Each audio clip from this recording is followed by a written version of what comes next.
You're listening to a Brother Asks and Building Better Builders video education series production.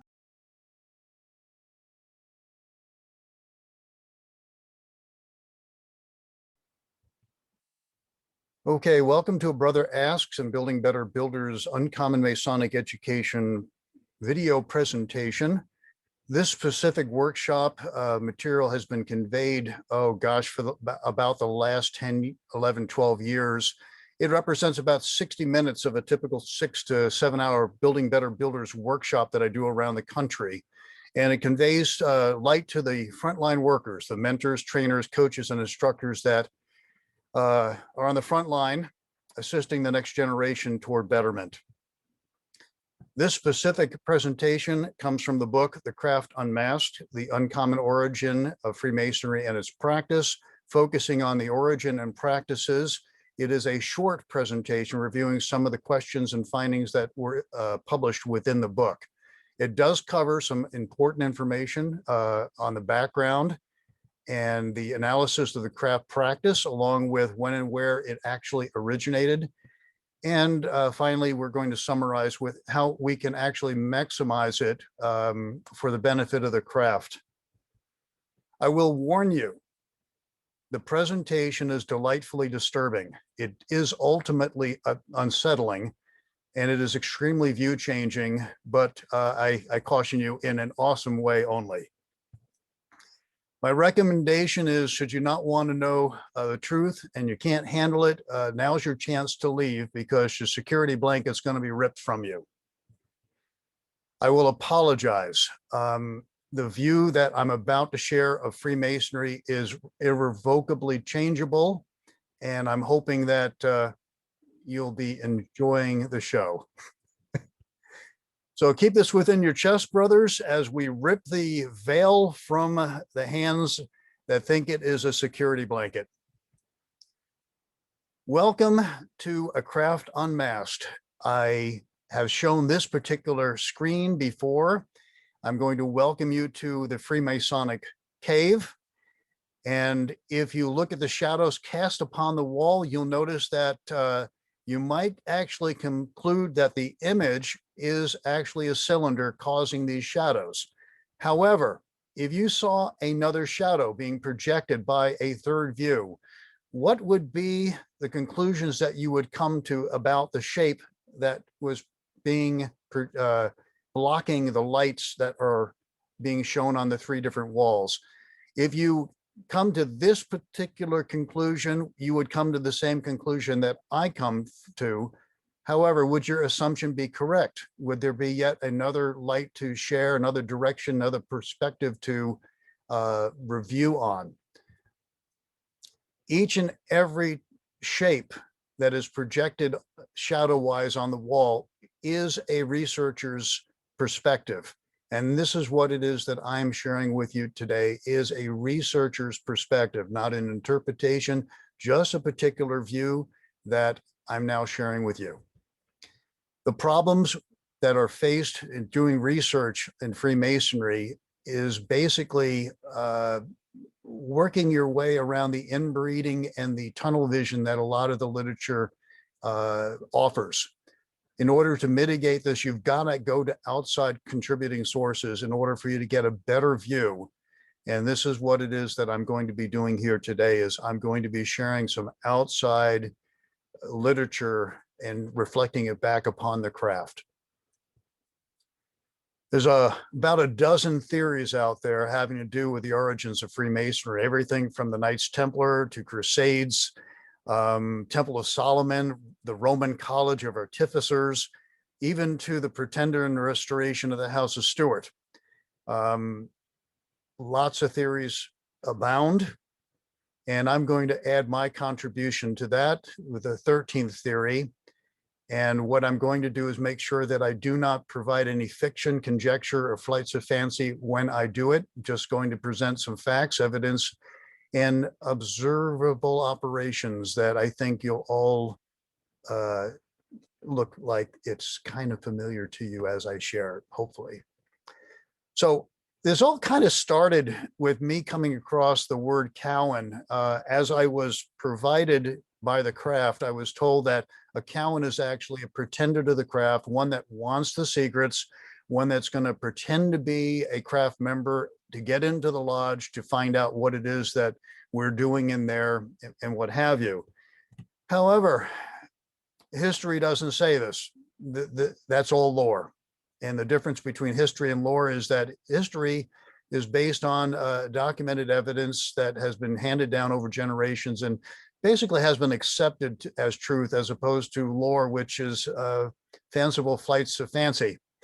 The history is that Cowans actually were lodge members. In fact, they were in the actual lodge minutes of many, many lodges around the European arena. They did actually pay dues, and they apprenticed, and they were masters in their craft. And the actual word Cowan comes from a Gaelic origin, which means holes, hollows, and crevices. And the technical term for a Cowan is actually Cowaner, one who builds walls, and in doing so, because they don't square their work or build with cement, what they're building is a bunch of holes and hollows. So hence the term Cowaner. And they were masterful at their particular craft. Now, I actually do an entire presentation on our craft Cowans that reveals the history, but I can tell you I got a lot of information from AQC, volume 21 from 1908, pages 195 through 201, as a nice resource that you can explore should you want to go down that rabbit hole. But after I went down that rabbit hole, I said, how could this be? I'm being told that they're pretenders to the craft, and yet I'm also being told from historical documents, even presented by craft members through AQC,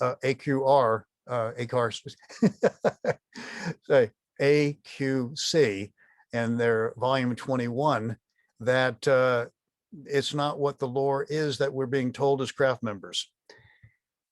And I had to reconcile the insanity because I had a major paradigm shift. I was actually told one thing, and yet the research was telling me another thing.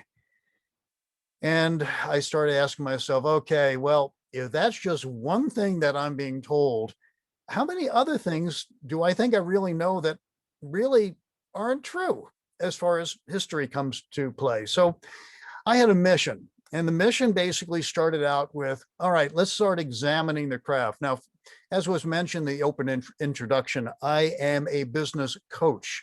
I have been business coaching for over 30 years. And my master's is in engineering management, not managing engineers, but re-engineering management. It is my job. I have been trained to go into organizations and evaluate, scrutinize, and evaluate their performance, and basically show how they can re-engineer their management so they can have better effectiveness and efficiency in that order. So what I did was I started examining Freemasonry. And I started out with the operative masonry that we refer to as speculative masons. And I'm going to be using the word Stonecraft rather than operative for reasons I hope will become obvious. And of course, Freemasonry is what I am going to refer to as speculative masonry. I looked at the stonemason and I looked at the ritual that was provided to us. And what ritual says is that the stonemasons, our ancient brethren, were both speculative and operative, whereas our speculative craft, I refer to as Freemasons or Freemasonry, is speculative only. And I'm looking at these words and I'm recognizing that Freemasonry, to be a Freemason, you actually have to be a member of the Society of Free and Accepted Masons, whereas a Mason is basically a builder in stone. As a Mason, a builder in stone, you join your craft, you learn how to build, you build and you earn, and you teach building. Whereas a Freemason, they join a lodge and they pay dues. And instead of learning to build, they learn ritual. Instead of building and earning, they reenact ritual. And instead of teaching building, what they do is they teach ritual. Freemasonry preserves things. The members pay dues to belong. The lodges are established based on membership. However, instead of preserving things, Stonecraft actually builds things. Even if they're in the preservation, renovation, and what have you, they're still building things. Instead of paying dues to belong, they sell their skilled services. And instead of establishing upon membership, what the lodges do is they are established only when both work and finances are available. Otherwise, they dissolve. In apprenticeship in Stonecraft, you are prepubescent. You're not even sprouting hair at this particular point, usually under 7 years old, usually under the age of puberty, which at that particular time was around 14. Of course, it's migrated down over the years because of nutrition and added enhancing chemicals in our foods. Stonecraft, if you are an apprentice, you are indentured for 7 years. And the reason why you couldn't be a bondsman in any way, shape, or form is because you couldn't bond over a bonded person. If you were a bondsman, you couldn't be indentured to two people. You had to be free from any bondage. You had to learn the craft during that 7 years of indenture, and you became a skilled instructor and artisan. In Freemasonry, it's different. You have to be an adult. You start out as an adult. All that hair sprouting is all gone away. In fact, a lot of our adult people, the hair is gone on them before they actually join. Instead of being indentured for 7 years, you're obligated. You don't learn the craft as far as operative is concerned, but you do memorize a script, sometimes 3 times over. And instead of becoming a skilled instructor and you are an artisan, you involve yourself in training. The end in mind in Freemasonry is to become a skilled reenactor, lodge supporting, and a teacher of Freemasonic craft. In Stonecraft, you're not a skilled reenactor. What you are is a skilled artisan. You're not lodge supporting, you're self-supporting through your disciplines. And you do not teach the Freemasonic craft, you teach the building craft. The progression in both, start out with Stonecraft, is it takes 7 years of servitude in order for you to become a journeyman, a master of the craft. And yes, a fellow craft was considered master back then. And the only difference between the words is sometimes the word master is used to denote the individual who is also governing the lodge. But if you're a journeyman or a fellow craft, you were actually a master. Stonecraft, the progression provided you as an apprentice, food, lodging, and you worked pretty much all day and week long, and you became very proficient in the skill. Whereas in Freemasonry, you might have a month between degrees. You might actually, in certain blue lightning situations, become a master mason entitled within 1 day. Instead of food and lodging being provided, you pay dues to progress and fees and dues to stay on board. Instead of working all day long and all week long, you may work a few hours a week. And progression is based on memory proficiency. Mastery in Stonecraft, you are a skilled artificer or artisan in the craft of Stonecraft, and you basically produce a recognized masterpiece at that particular point. Whereas in Freemasonry, memorization is how you are telling everybody that you are masterful. You can recite back, you can do the choreography, and you can do personification of the characters to which you are assigned to with any particular degree and or officership. Oh, and you are really good at reenactment. And to add all to this, Stonecraft is both speculative and operative training. And if you take a look at what's going on in modern day Stonecraft, there's a 3-year apprenticeship. They have college courses, and you are learning both operative and speculative. You must know the science behind it in order for you to progress into the actual mastership. Whereas in Freemasonry, there's absolutely no operative work whatsoever and no speculative training that goes on, even though we are called speculative Masons. And what I did after I analyzed everything that was going on, I said things didn't fit. I was still holding on to that security blanket though. But my conclusion was that Freemasonry was not equal to Masonry, even in a speculative form. When you overlay the operative upon the speculative, it just didn't match up. And of course, the moment that I started making mention that the two were not synonymous, even though they were synonymously being used in literature at specific points of time and by brothers in the craft, I wound up being challenged by the flying monkeys of the craft, and they were throwing all sorts of stuff at me at that particular point. So I decided I was going to do some research. Now, for those of you who saw my last presentation, I've got about 11 slides here that I'm going to repeat as a refresher. I looked up the word free, and I was told in the Freemasonic lore that it means unrestrained, easily carved stone, and freestone is where it came from. And yet what I found out that if you tunnel down that rabbit hole long enough, that the word free was an anglicized version of franc or franche, which literally means in French, superior and excellent. When you take franc mason, which is Freemason in French, you wind up with a superior excellent builder. And what happens here is that is the anglicized franc-maçon right there, Freemason. It's either hyphenated or split. It is not a compound word that came into being after 1723 with Anderson's Constitution being published.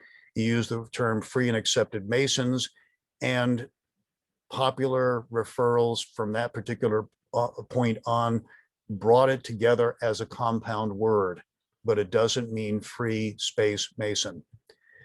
If you want to explore further, the fact of the matter is other guilds, everything from bakers to printers to sawyers to journeymen, they were all using the prefix free to denote that they were the masters of the craft for their particular professions.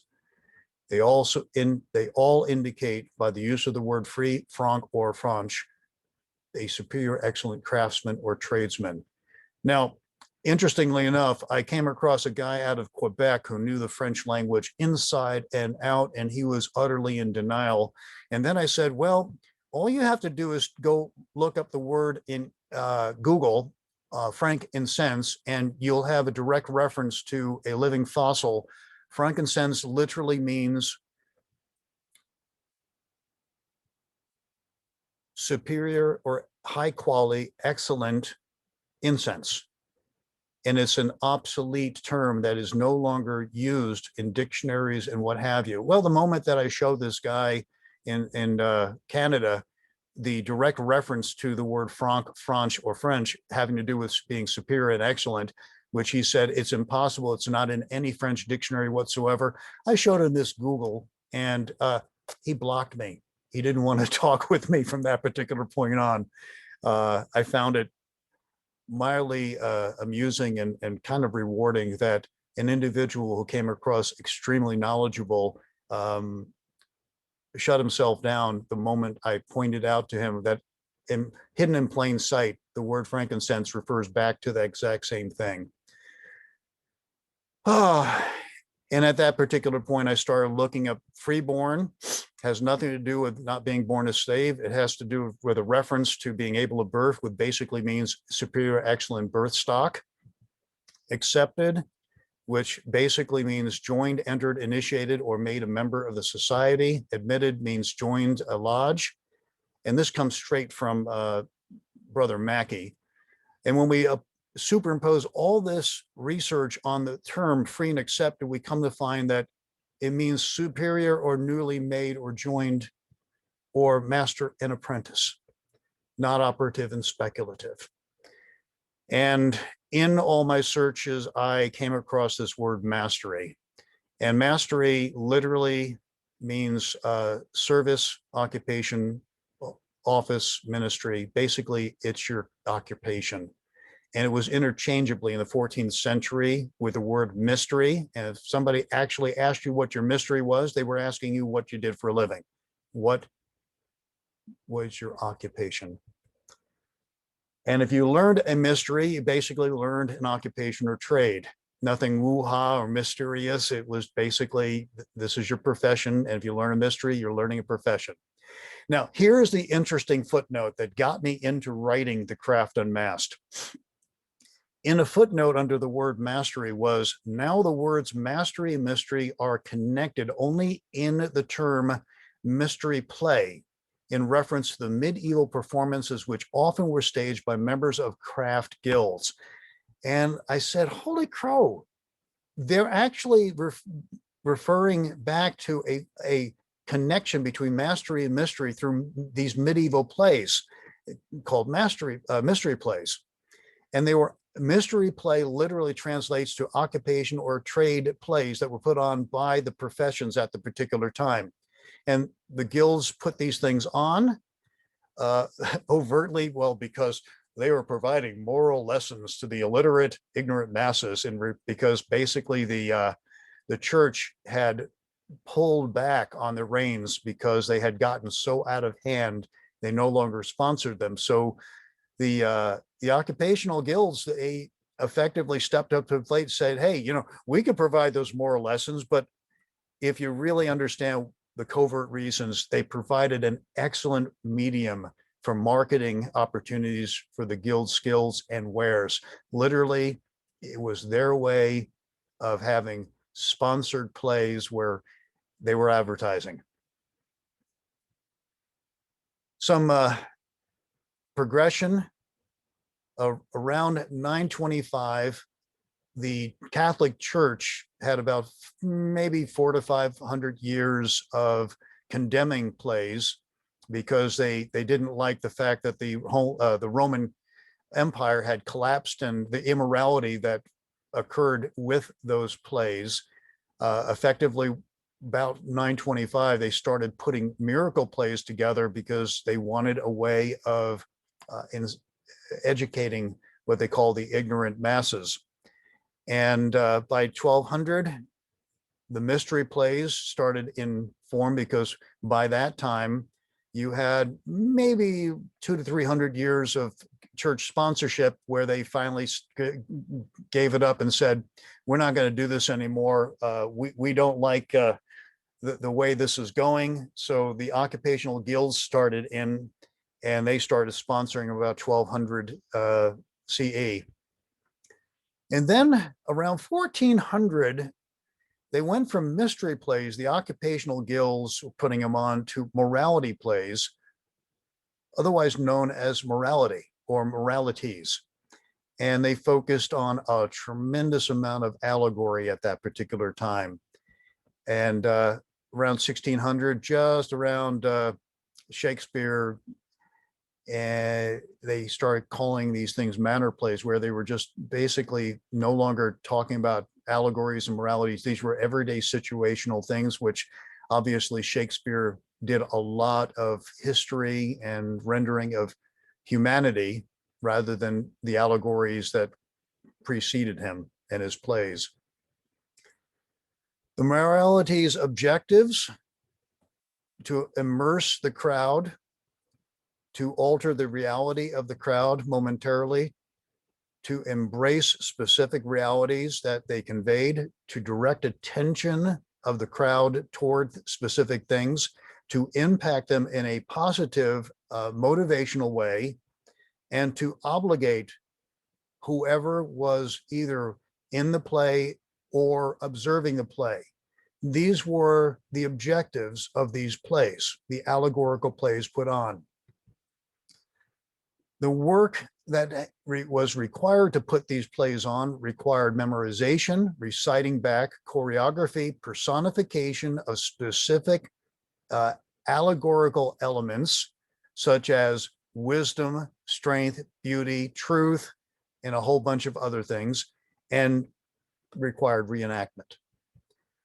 Now what I'm going to do is I'm going to literally take that security blanket and I'm going to put it into the washing machine, because I'm going to ask, what profession requires memorization, reciting back, choreography, personification, and reenactment? And the answer is theater. The clues are all hidden in plain sight, my brothers. We have blatant historical inconsistencies in our rituals and our lectures. We have fabrications and innovations, consistent practice and support, progression and participation requirements, and scripted language that all point to the profession. When was theater and personification first practiced? In ancient Greece. They started with choral competitions where a choral competition would sing stories in a third person. The prize for winning these competitions was a he-goat, and the word tragedy literally translates root-wise to a he-goat ode or song, which the choral competitions were all about to win the prize of a he-goat. The individuals who started changing these choral competitions from third person to first person, the guy's name was Thespin, which the Thespians are all called or referred to as in honor of his name. He was the first person to take a mask, put it on, and personify an individual or a god or what have you. There was no person before him that actually personified, and as a consequence of his innovation, these choral competitions transformed overnight. If you take a look at the first letter of the word Thespis or thespian, it's theta. And if you take a look at how this first letter transformed over time, we wind up having either a cross or an X replaced with a straight line. And then it went to a hyphen. Brace yourselves, brother, because this is what it wound up being translated to. Literally on the walls of a lot of lodges is the point within a circle. You might recognize it as this with a little book on top called the Holy Writ.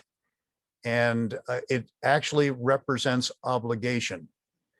However, to the Thespians, the point within a circle represented an arena staged theatrical involvement where you had an audience surrounded the stage and the performers personified specific individuals.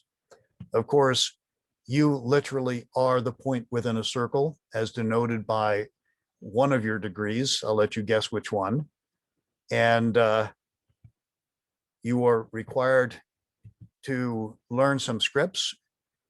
And I'm going to go through some archaic scripts right now. These are no longer being used by lodges, but they are direct from archaic ritual.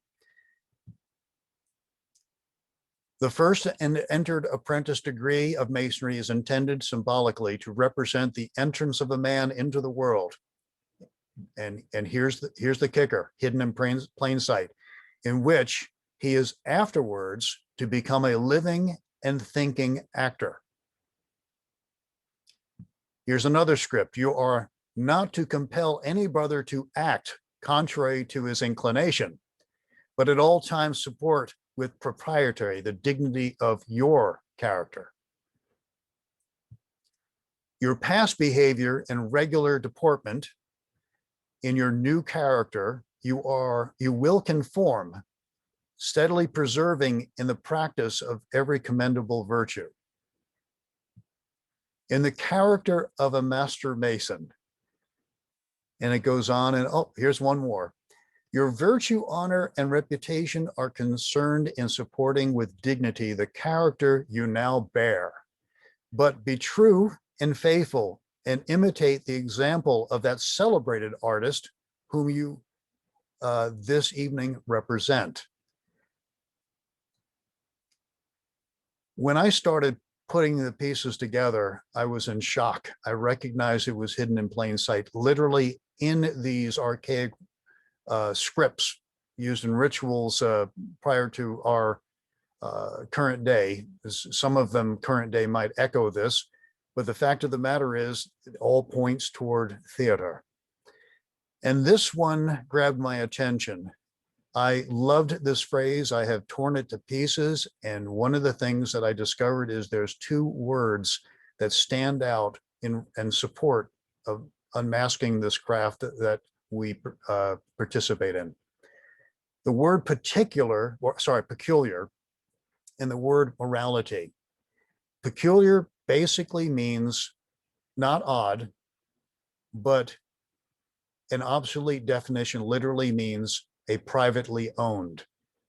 Morality, as I denoted before, is referring to morality plays. So when you insert what we discovered, we find that the phrase is literally pointing to what we do as a craft. We have a bunch of privately owned morality plays, systematically put in place, veiled in allegory and illustrated by symbols to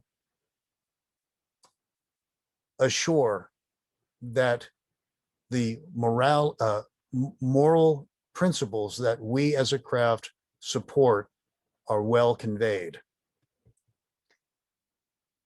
Basically, Freemasonry is a theatrical society specifically acting on a moral purpose. I wish I had underlined that. So let me go through all the things that I've conveyed to you so far in a list. Freemasonry is a total immersion. We've got an arena style craft going on where the patrons are literally put in the middle of the play. We call them candidates, by the way. It is nonstop. We never break character if we are practicing the craft properly. It's live action, which means that we're fully engaged in what we are doing. We are role-playing. We are role-playing and we are playing the part of three individuals as one: King Solomon, King Hiram, and Hiram Abiff, all being portrayed by the individuals within the craft. We are a theatrical society, and the most important of all this is we are engaged in a moral purpose. And there's no better way to do it than to immerse people in the characterization, playing the role. Of course, as a candidate comes through, the focus on the spotlight is upon the candidate. And what we are doing is we are focusing on their morality. 3 times over in the Blue Lodge experience, we are pointing out to the candidate who's coming through, the paying patron, that we are portraying 3 initiation rites 3 times over.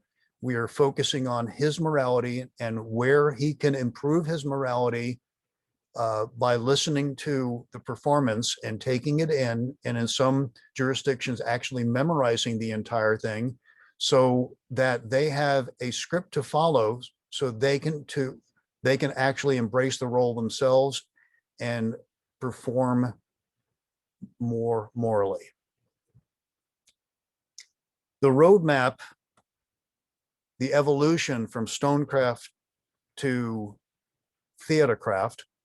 We started out with masons who build buildings, and some of them got really, really good at it, and they were referred to as Freemasons and practicing Freemasonry, which is basically excellent builders and excellent building. And what happened is they eventually found a way of incorporating themselves as Freemasons, masterful Masons, and accepted Masons, which, if you look at the actual wording, accepted Mason is an apprentice, one who is learning the craft. However, long around the 16 and 1700s, it became an initiatic society. And what they did was say, oh, Freemasons were operative and accepted Masons are speculative. But historically, that's not true. However, that's the lore that they embraced and eventually wound up becoming organizational membership of speculative Masons only. Sure, you can be an operative Mason, but you're not going to be plying the trade if you join the organization. Freemasonry is about speculative Masons, and its performance is that in a total immersion theatrical style for a moral purpose. Unfortunately, if you put this information in front of most brothers, they haven't got a clue. They actually do believe that they're speculative Masons, even though they're not taught how to speculate. They think that they are carrying on a tradition established in time immemorial.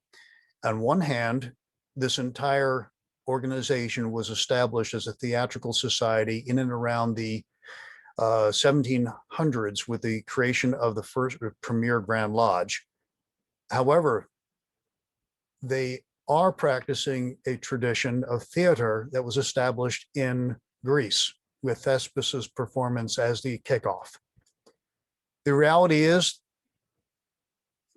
what we are practicing is social theater. We carry on a theatrical tradition. The craft is about role playing. We play the role, but we are not the role. The craft is an alternative reality, but it's not actually reality. And it is total immersion. And unfortunately, because of it being embraced as reality, some of our members have actually drowned, never knowing that it was an illusion. The craft is and was not designed to hold men hostage, and yet we are disillusioned when men leave. The craft was never designed to be fulfilling, yet we are disenchanted when men find it empty. The craft was not designed to be big, yet many members are discontent when they see the numbers falling. However, the craft was designed to be entertaining, yet we bore members into quitting because we are not embracing the entertainment aspect of the craft. What does this mean for the society? Well, it means that we've got to stop playing the mind games that are going on within a lot of the lodges. What can we do? First of all, we need to get out of the romantic fantasy that is being portrayed at a specific point after the brothers have gone into the Master Mason mode. They need to be basically told, instructed what we're actually doing for a moral purpose. And we've got to start establishing some priorities. The first thing is basically, we've got to first accept the production line. We have a certain amount of prospects that go through the degrees. There's an extremely low percentage of those that are going to become members. There's going to be an unbelievably high amount that are going to become ex-members, joining what I call the fastest growing alumni association in the world. There's going to be a low percentage of active members and a high percentage of inactive members. The officers, supporters, and observers are going to be a low percentage of the original prospects that are coming through. The proportions are really obvious as you go through it. The general public, there's only a very small percentage of the general public. In fact, half of them are not going to be joining male craft in any way, shape, or form because they happen to be female, and that won't happen, at least not in current day. The prospects, we have very few prospects that become actual candidates for one reason or the other. The candidates wind up becoming members, but a small percentage of them actually become members. In the membership, what happens is you have a very small percentage are going to actually be active. And out of those active members, only a smaller percentage of them are going to be officers and supporters. From out of the general public, you're going to have a very, very small percentage of active members. That's the reality, my brothers. So what do? Well, we got to understand and work with that reality. The reality is there are a high percentage of men who simply just want to experience Freemasonry, the ritual, the organization, and then they leave. And so what we've got to do is basically understand that we have to give it to them. And we've got to do it in such a way that We don't browbeat them. We don't give them any guilt trips or shame trips. We understand that that's what they want out of the organization. And we need to make sure that we don't invest too much in their leaving. There's also going to be a higher percentage of members that simply just want to be a member, and they don't want to engage in anything else other than they want to be part of it. So let's make them members and do so without any drama. Well, at least third-degree drama, but we can drop it after that. There are a certain percentage of individuals, men, who simply just want to explore the meaning that is put in front of them. So we, as members of the craft, would benefit tremendously by understanding the meaning that is conveyed by these 3 Blue Lodge degrees and provide it to them, so that they don't walk away shaking their head like, I don't understand anything and nobody here understands it either, so why should I stick around? However, if you provide them well-founded meaning, they actually will come back because they want to hear more. And I can tell you that I've spent the last 12 years looking for meaning, well-founded meaning, and I've written 14 or 15 books now. Let me say, let's phrase that. I've published 14 or 15 books so far, but I've got a few that I haven't published yet. And they're all pointing toward well-founded meaning to share with brothers so they keep their interest. And we need to make sure that we do this. Some of these members want to just simply be involved, so we need to find opportunities for them to do that and give it to them in such a way that they are enjoying their participation. And some actually want meaningful roles. And by the way, being a theatrical society, we have a tremendous amount of roles that they can play. So find out which roles that would be meaningful for them and give them every opportunity to embrace and play that role, so that they can support what we are doing for the candidates coming through, so that the candidates are actually believing they are going through an initiation rite that's authentic. We've got to make sure that we don't break character. The worst thing that I see going on is brothers breaking character, and the candidates going through immediately recognize, wow, they're just playing a role. They're breaking character, as opposed to, if you can go from the beginning of these performances all the way to the end without breaking character, you have not cheated the candidate out of an authentic performance. You haven't broken character, you're doing good. Then other things we can do is, well, this might be a little controversial, but we have to use what we do to our greatest advantage. What if we use our theatrical training to put on for the public during open houses some educational performances that allow them to understand a little bit more about what Freemasonry offers? What if you had a series of plays that you can put on every quarter to invite the public in, to show some history of Freemasonry and some background and principles? What if you used the skill that you have ingrained in every member coming through to put on performances for the public, so that they have a better understanding of what we do as a society? What do you think that would do for us and our public image?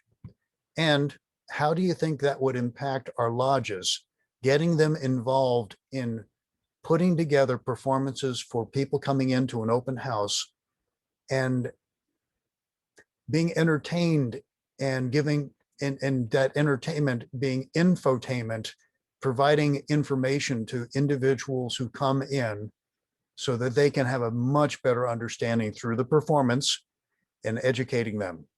How would that impact the lodges? Closing. I ask you the following questions. What role do you want to play beyond this particular point? What character do you wish to portray, so that you will be authentically portraying a character that you would value tremendously in your life? How do you want to act from this stage forward? Boom, boom.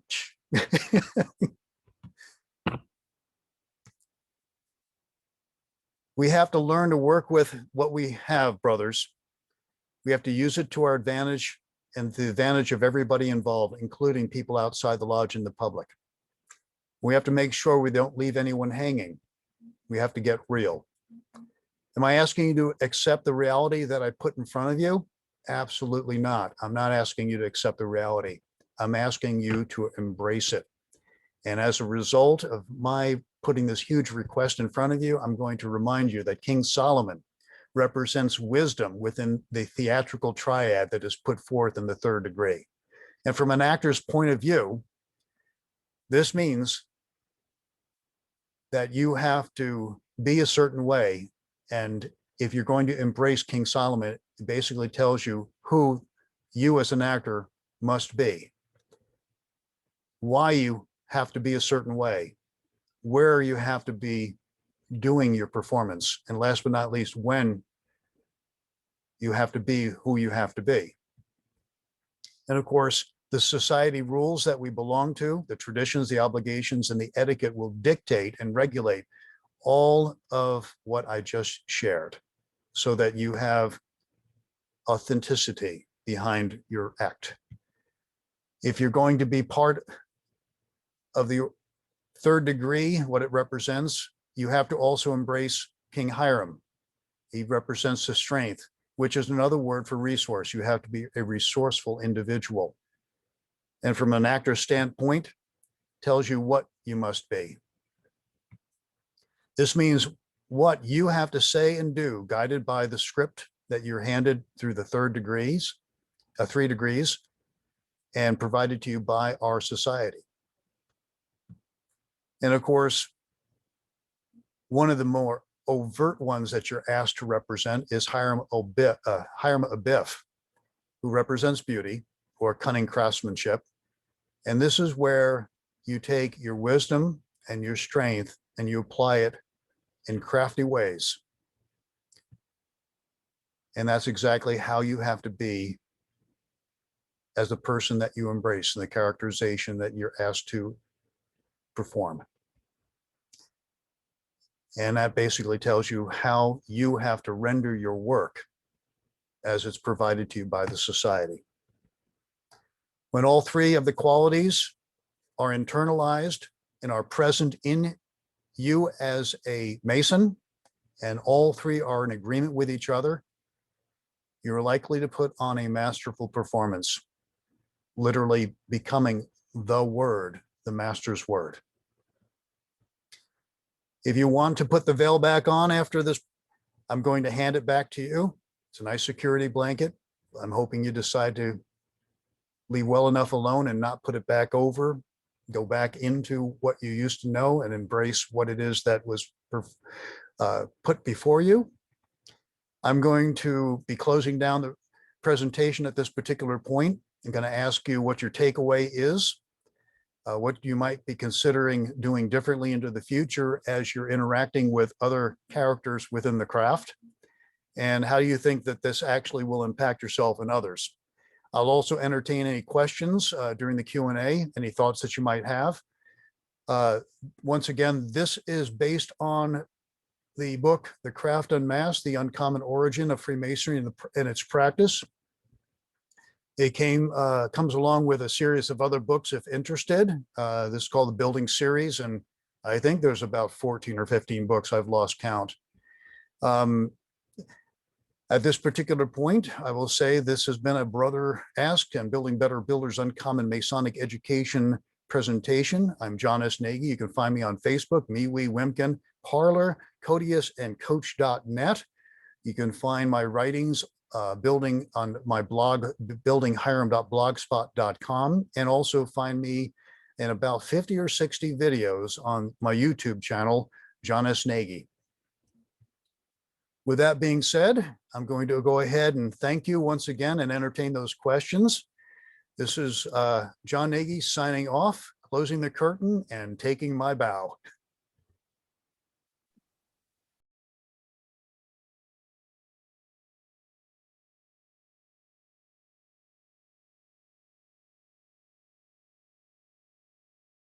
You've been listening to a Brother Asks and Building Better Builders video education series production.